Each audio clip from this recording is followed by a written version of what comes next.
নমস্কাৰ নিউজ নাওৰ ষ্টুডিঅ'ত মই শ্ৰীমন্ত মাধৱ বৰুৱা চাওঁহক কি আছে আজি আমাৰ সংবাদ যোৰহাট জিলা আয়ুক্ত কাৰ্যালয়ৰ সভা কক্ষত শিশু সুৰক্ষা সমিতিৰ এখনি পৰ্যালোচনা সভা অনুষ্ঠিত হৈ যায় নিউজ নাওৰ এক ৰিপৰ্ট যোৰহাট জিলা আয়ুক্তৰ কাৰ্যালয়ৰ সভাগৃহত জিলা শিশু সুৰক্ষা সমিতিৰ এখনি পৰ্যালোচনা সভা অনুষ্ঠিত হৈ যায়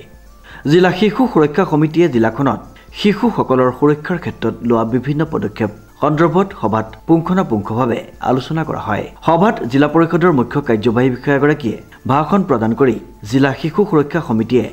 শিশুসকলৰ নিৰাপত্তা আৰু সুৰক্ষা ক্ষেত্ৰত লোৱা বিভিন্ন ব্যৱস্থাৱলীৰ সন্দৰ্ভত বুজ লৈ জিলাখনত যাতে কোনো ব্যক্তি বা ব্যৱসায়িক প্ৰতিষ্ঠানত শিশু শ্ৰমিক নিয়োগ কৰিব নোৱাৰে তাৰ প্ৰতি চোকা দৃষ্টি ৰাখিবলৈ সংশ্লিষ্টসকলক আহ্বান জনায় এই ক্ষেত্ৰত যদি জিলাখনৰ কোনো ইটাভাটা হোটেল উদ্যোগ চাহ বাগিচা কোনো ব্যক্তিৰ ঘৰত শিশু শ্ৰমিক নিয়োজিত হৈ আছে সেইসমূহ অনুসন্ধান কৰি যাৱতীয় ব্যৱস্থা গ্ৰহণ কৰিবলৈ নিৰ্দেশ প্ৰদান কৰে তদুপৰি মুখ্য কাৰ্যবাহী বিষয়াগৰাকীয়ে বাল্য বিবাহ শিশু শ্ৰমিক নিয়োগ নিচাযুক্ত দ্ৰব্য সেৱন আদিৰ পৰা শিশুসকলক বিৰত ৰাখিবলৈ জিলাখনৰ বিদ্যালয় বিভিন্ন অঞ্চল তথা চাহ বাগিচা এলেকাসমূহৰ শিশু তথা ছাত্ৰ ছাত্ৰীসকলৰ মাজত সজাগতা সভা অনুষ্ঠিত কৰাটো গুৰুত্ব আৰোপ কৰে তদুপৰি বিষয়াগৰাকীয়ে জিলাখনৰ বিভিন্ন ক্ষেত্ৰত শিশু শ্ৰমিক নিয়োজিত হৈ থকাৰ খবৰ পালে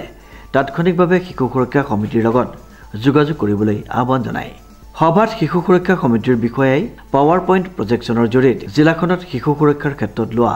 বিভিন্ন পদক্ষেপ সন্দৰ্ভত বিতংভাৱে অৱগত কৰে